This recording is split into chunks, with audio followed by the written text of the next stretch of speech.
그러므로 이스라엘 집에게 말하기를 야훼 하나님이 이같이 말하노라. 이스라엘 집아, 내가 너희를 위하여 이것을 행하는 것이 아니라 너희가 들어갔던 이방인들 가운데서 너희가 더럽힌 나의 거룩한 이름을 위하여 선이라.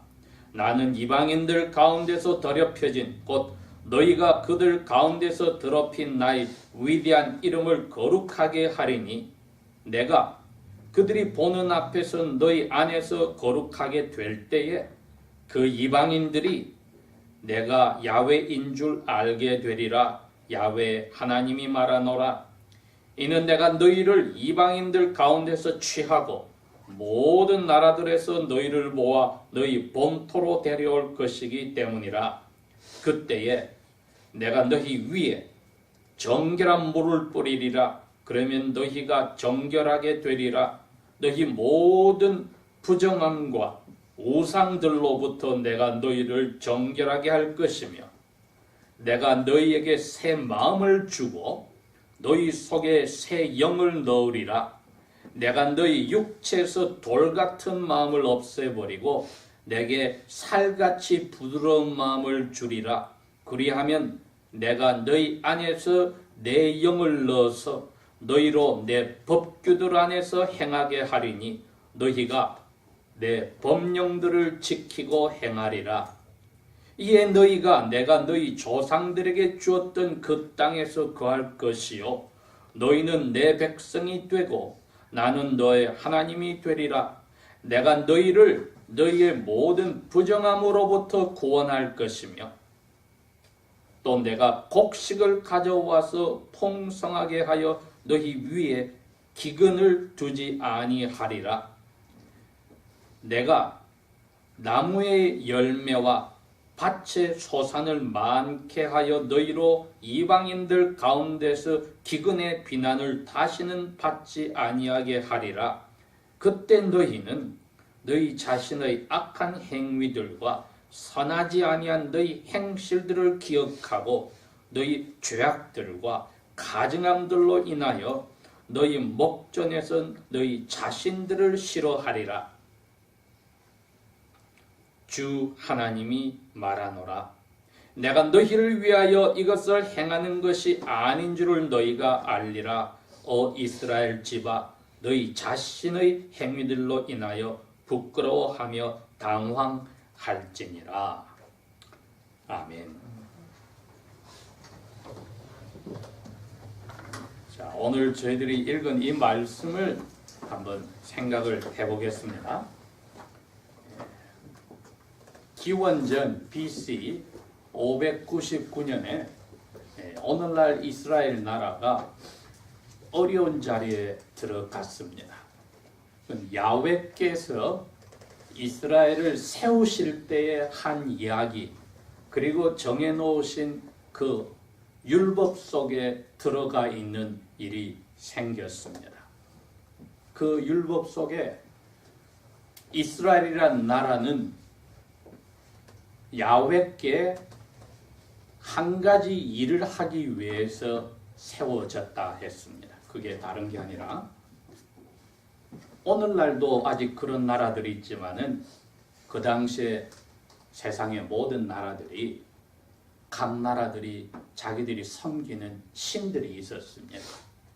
그래서 나라끼리 전쟁이 나거나 한 나라가 크게 되고 한 나라가 망하게 되면은 그들이 섬기는 신이 작용을 하고 위대하거나 힘이 모자라서 전쟁에 이기거나 진다고 생각을 하였습니다.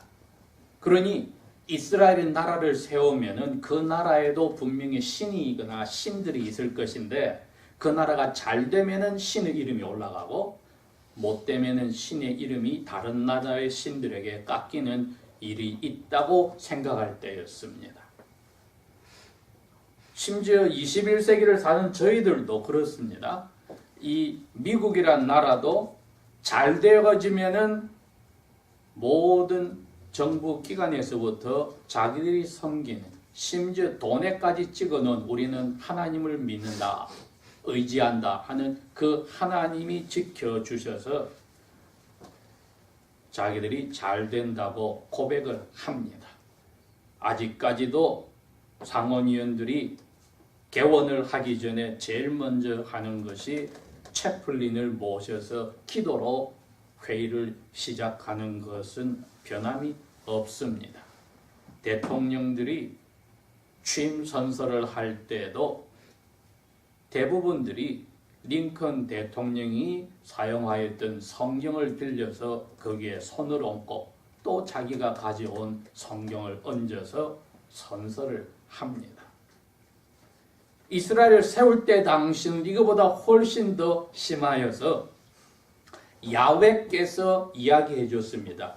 너희들은 이 나라를 내가 이집트에서 노예로 살다가 풀어주어서 키워서 마치 나하고 결혼하는 것처럼 만들어서 너희들을 통하여서 내가 유일한 꼭 하나뿐인 참 신이란 것을 전해줄 책임이 있다고 했습니다.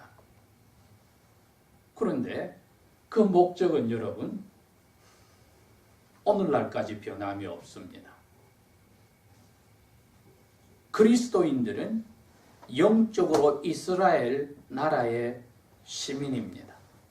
우리에게도 야훼께서 똑같이 이야기합니다. 이 세상의 수많은 악한 영들이 사탄의 지배를 받아서 각 나라에서 신들의 대접을 받고 사는데 그리스도 예수를 통하여서만이 참 신인 야훼가 있다는 것을 그리스도인들 너희들이 하기에 달렸다고 했습니다. 그 당시 이스라엘을 만들었을 때 야훼께서 율법에다가 뭐를 새겨 놓았냐면 너희들이 여기에 실패하면은 즉 내가 유일한 참신이고 나머지는 다 가짜란 것을 너희들이 증명하지 못하면은 책임은 너희들에게 있는데 네 가지로 내가 너희들을 채찍질을 하겠다.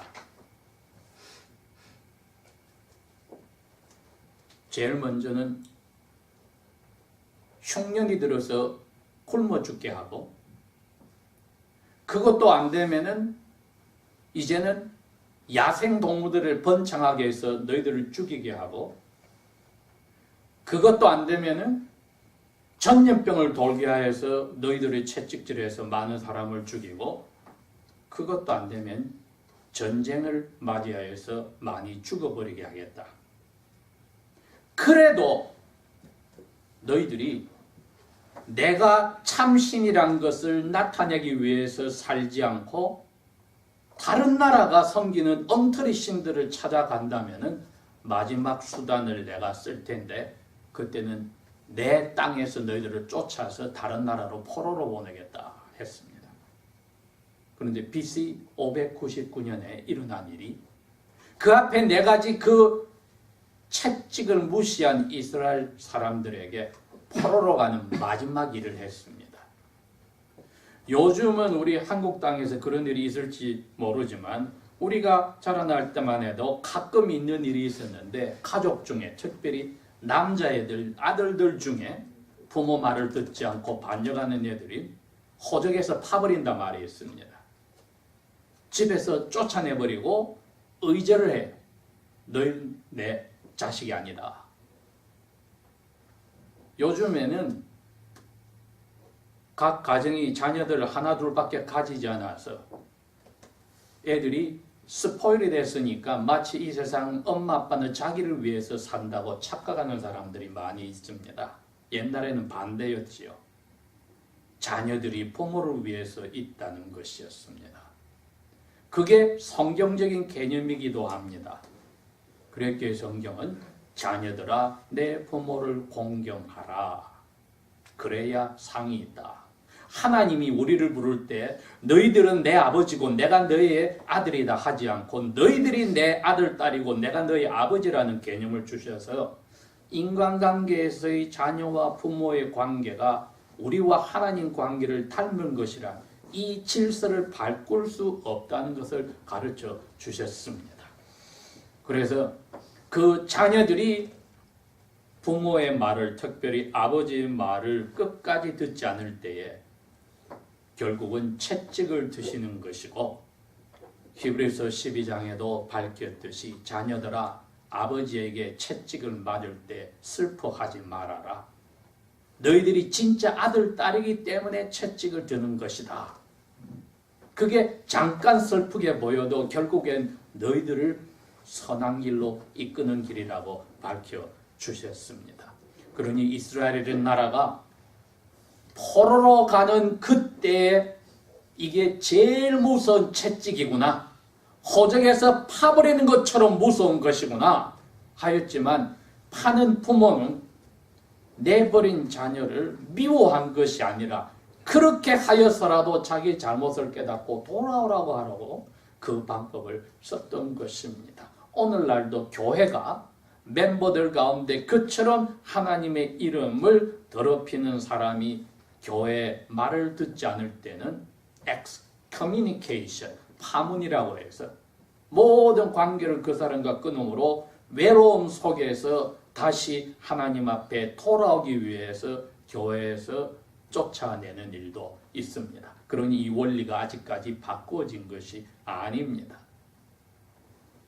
599년 기원전 포로로 끌려가는 젊은 사람들 중에 두 사람이 특별히 하나님 앞에 불쌍히 여김을 받아서 뽑혔으니 한 사람을 오늘 읽은 이 에스겔이요. 또 한 사람은 그 다음에 나오는 다니엘입니다. 이 에스겔은 귀족 출신으로 이미 자기 아버지가 제사장이라 자기도 제사장의 권한을 가지고 있으나 하나님이 그 귀족들부터가 왕으로부터가 가장 말을 듣지 않았으니 제일 먼저 높은 사람들을 다 바벨론이라고 하는 오늘날의 이라크 땅으로 포로로 데려갔습니다. 에스겔에게 너는 이제 제사장의 역할이 아니라 내 대변인이 되어서 포로로 와 있는 이 사람들에게 여기서 나의 마음을 전해주어라 고 했습니다. 그랬기 때문에 오늘 에스겔서 36장은 야훼의 마음을 잘 나타내는 것 중에 한 부분이었습니다. 앞부분 1절부터 시작해서 21절까지 보면 그렇습니다. 너희들이 왜 잘못을 했느냐를 미리 밝혀주었습니다. 그 말을 듣는 사람들이 있었느냐? 에스겔서를 보면 없었습니다. 그 몇십만 명이 에스겔을 통하여 포로로 가 있는 사람들에게 이야기를 해줘도 자기들이 왜 포로가 되었는지를 이해를 못했습니다. 우리를 이처럼 사랑하고 전 세계 사람들에게 우러러보게 만든 야훼께서 왜 우리를 이 바벨론 땅에다가 포로로 보냈습니까? 이해를 못한 것인지 안 한 것인지 보면은 이해를 안 하려고 작정을 하였던 겁니다. 그 대표자들을 모아서 야훼의 말씀이니라 하고 이야기를 하면은 그 대표자들이 에스겔 선지의 이야기를 듣고 뭐라고 생각하냐면 야, 참 목소리 좋구나. 무슨 음악당에서 노래하는 성악가 같네. 야, 가사가 마음을 울리네. 이렇게 이야기를 했다는 겁니다. 그 내용이 너희들이 이래 했기 때문에 율법에 따라 그 네 가지 채찍질을 하여도 말을 듣지 않아서 마지막으로 이 포로가 되는 마지막 벌이 왔다 하는 내용으로 돌아서라고 하는데 음색이 좋으니 가사가 좋으니 이렇게 하고 박수치고 고개를 끄덕끄덕하고 헤어지고 나서는 자기들의 옛 생각을 그대로 가지고 살았다는 겁니다.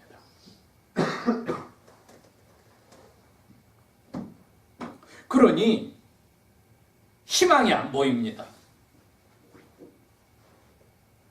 또 잡혀왔던 왕족들 중에 한 사람은 다니엘은 여러분처럼 어린 10대 소년이었습니다.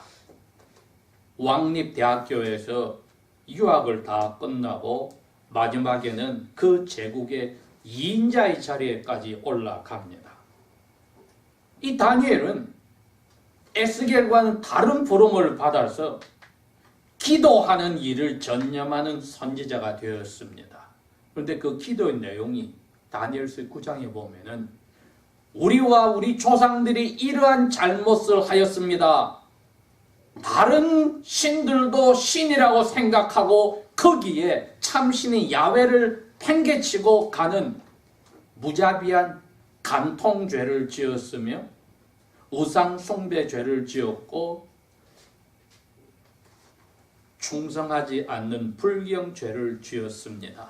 약속을 저버리는 벌 받을 수밖에 없는 우리입니다 하고 기도를 합니다. 이분이야말로 채찍을 때린 야훼의 뜻을 이해를 한 것이지요.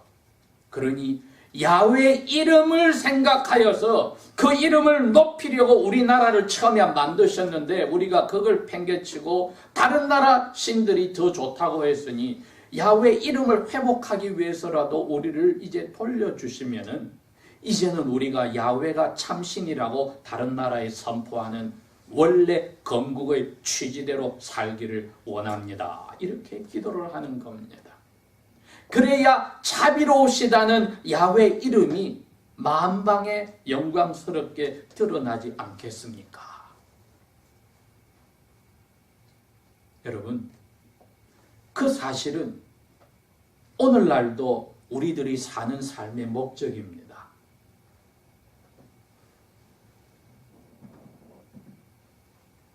하나님이 얼마나 이것을 중요하게 생각했냐면 그 당시까지 에스겔이 살던 당시까지, 그러니까 지금부터 몇 년 전입니까? 600년, 2018년, 그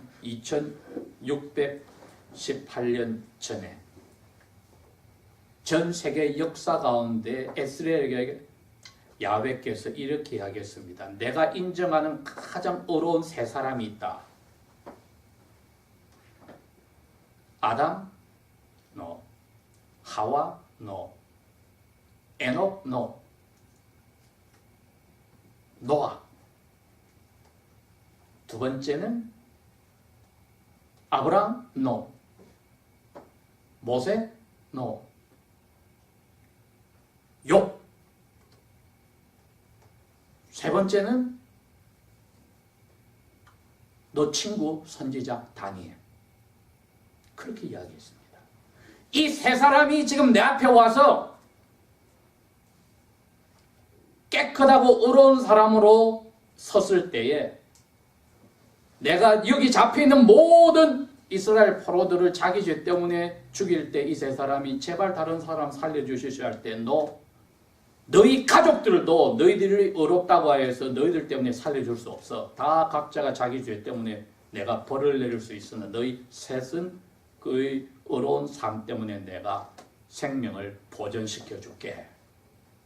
이런 무시무시한 이야기를 에스겔서 14장의 야훼께서 세 번에 걸쳐서 그럽니다.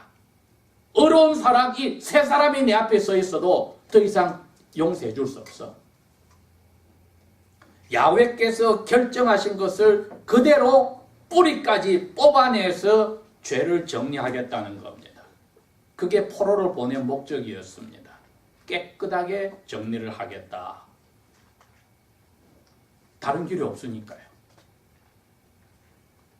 그래서 오늘 36장에도 그런 무서운 이야기를 너희들이 무엇을 잘못하였는지를 깨달아가 해놓고 나서는 22절부터는 상상할 수 없는 아름다운 이야기가 나오는 겁니다. 너희들이 이방인들 가운데 포로로 가고 쫓겨가서도 내 이름을 계속 더럽히고 다른 신을 따라가고 하는 거야. 내가 더 이상 못 참겠어. 내 거룩한 이름이, 참 이름이 이게 유일한 신이란 것을, 에덴 동산에서부터 사탄이 자기가 신이고 내가 신이 아니라고 공격하던 그 일을 전 세계에 지금 퍼뜨려 나와서 전 세계가 나를 인정 안 하는데 너희들을 통해서 인정하게 했더니 너희들마저 나를 배반했으나 내가 더 이상 참지 않겠어. 내가 나의 이름을 이제는 드러내기 위해서 너희들을 내가 다시 무조건 용서해 줄 거야. 오늘 말씀이 그겁니다. 그 사람들이 회개하고 돌아섰기 때문이 아니라 내가 죄를 용서하는 사랑, 그걸 자비라고 하죠. mercy.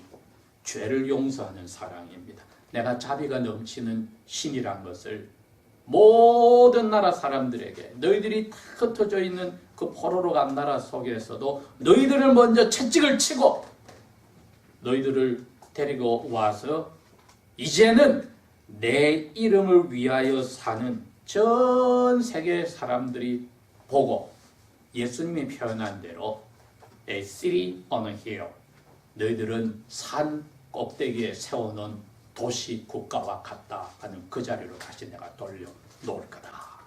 즉 사람은 죽었다 깨어나도 자기 잘못을 스스로 회개해서 돌아올 수 없다는 것을 이야기해 주셨습니다. 내가 나의 순수한 무한된 자비로 너희들을 바꿔주겠다. 어떻게? 마음도 영혼도 단단하게 돌처럼 굳은 것을 어린애 살결처럼 바꿔주겠다.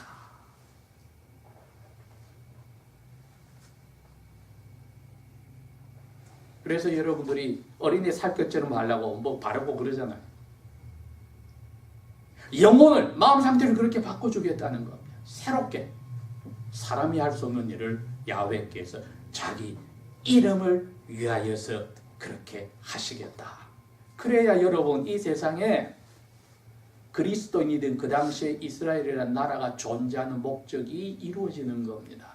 야훼께서 이스라엘 백성을 그렇게 해주겠다 하고 70년 만에 일단 아주 소수만 돌려보내서 고향으로 보내고 나서 다시 400년 이상을 지나서 예수님을 태어나게 하신 후로는 이제는 오늘날의 이스라엘 땅의 유대인이 문제가 아니라 영적인 그리스도인들이 영적 이스라엘 사람들에 대해서 전 세계에 흩어져서 그리스도의 나라 하나를 지금 만들어가고 있습니다.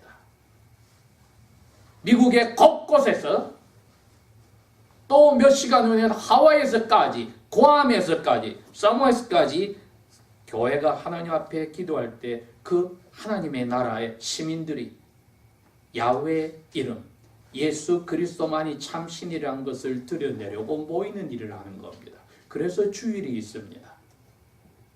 그래서 개개인이 골방에서 자기 혼자 믿어도 되지만 하나님은 개인주의로 우리를 만들지 않고 집단으로 하나님의 아들, 딸로 영광을 받으셔 아담과 하와에게 약속하였던 생육하고 번성하여 땅을 정복하고 땅에 다 퍼져라. 하나님의 자들이 이 세상을 가득 채우라는 그 약속을 이루어 나가시고 있기 때문에 우리가 오늘 이 36장에 있는 그 약속이 우리에게도 이루어졌고 포로에서 돌아왔던 분들 일부에게도 이루어졌고 400년이 지나서 예수님 당시의 사람들에게도 이루어졌고 2000년이 지난 오늘 우리에게도 지금 이루어지고 있습니다. 우리는 당장 우리가 하는 일이 지금 제일 중요하다고 생각한 것이 있겠지요. 학생들은 공부가 될 거고 직장인들은 직장이 일이라고 생각하고 이 모든 것들이 제일 중요하다고 생각하는 하나님은 그거는 기껏해야 인생 70, 80, 90 살다가 끝나는 거야. 너희들이 무엇을 하느냐가 중요한 게 아니라 왜 하느냐가 중요해. 그걸 알고 있어야 돼. 왜 너가 그것을 하려고 하고 그런 사람이 되고 그런 직장을 가지고 사업을 하려고 하니? 너가 왜 그런 사람을 만나고 데이트하고 결혼하고 자녀를 낳고 자녀를 이런저런 대로 교육시키고 왜 그러니? 왜? 잘 먹고 잘 살게 하려고? 제가 옛날 한 적이 있습니다. 다른 사람 잘 되게 하려고 내가 그렇게 열심히 합니다. 왜? 그래야 악인과 선인에게 자비를 베푸시는 하나님 아버지를 닮아가는 모습이 되기 때문입니다. 우리가 아직 죄인 되었을 때 로마서 5장 8절은 이야기했습니다. 우리가 아직 죄인으로 살고 있을 때, 우리는 생각도 안 하고 있을 때 포로로 잡혀간 그 이스라엘 사람처럼, 하나님 말을 전하는 선지자를 놀리던 사람들처럼 우리는 죄인으로 살고 좋다고 할 때 하나님이 자기 아들을, 우리 죄를 알지도 못한 우리에게 너희들의 죄를 너희들 알지도 못하지, 그러나 너희들을 위해서 내가 내 아들을 죽여서 너희 죄를 용서해 줄 거야. 그러니 우리는 죄인인지도 몰랐고 내 죄가 벌써 다른 사람에 의해서 벌받았다고도 모르고 살 때에 하나님은 그 일을 이미 하셨다는 겁니다. 그러니 우리가 그 하나님의 어마어마한 사랑이 하나님의 이름을 드러내려고 우리를 살려주셨다는 것을 깨달을 때야만이 입에서 감사가 나오고 유행가 대신에 하나님의 이름을 드러내는 찬송이 나오고, 나이가 어리든 많든 나의 인생에 하신 일에 대한 감사의 표현인 기도가 나오는 겁니다. 내가 무슨 일을 하든지, 무슨 사업을 하든지, 직장을 가든지, 어떤 사람을 만나서 가정을 꾸리든지, 자녀를 키우든지, 그건 이 목적을 망각하지 않아야만 의미가 있습니다. 그렇지 않으면은 어느 날 우리가 주님께 불리는 순간에 두려워하고 심판을 기다릴지, 두 손 들고 환영할지, 어떻게 왜 사느냐를 보면은 답이 나오게 되어 있습니다. 두려운 것은 이 중에 그 누구도 언제 불려갈지 모른다는 겁니다. 우리를 깨닫지도 못하는 포로된 이스라엘을 회복하시는 사랑으로 회복하셨기에 그들에게도 우리에게도 새 마음을 주어서 깨끗하게 씻어 주어서 하나님 뜻대로 살도록 하겠다는 말씀대로 지금 이루어지고 있음을 우리가 안다면은 감사와 찬송으로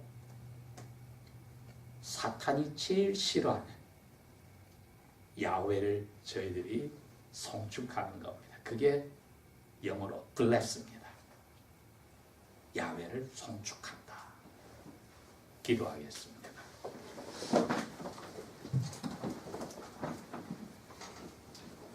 항상 자신을 생각하는 우리 죄인들에게, 포로된 유대인들에게 아버지의 무조건적인 자비와 사랑을 약속하신 것을 감사합니다. 이 메시아의 나라 속에 그 일이 지금도 이루어지고 있으니 우리가 이 사랑을 깨닫고 감격하며 우리의 삶의 목적이 뚜렷하여지면서 주신 은혜에 보답하고 살도록 도와주십시오. 우리의 짧은 눈 때문에 하나님 얼굴에 먹칠하지 않고 명예를 떨어뜨리지 않도록 이끌어 주십시오. 예수님 이름으로 감사 기도합니다. 아멘.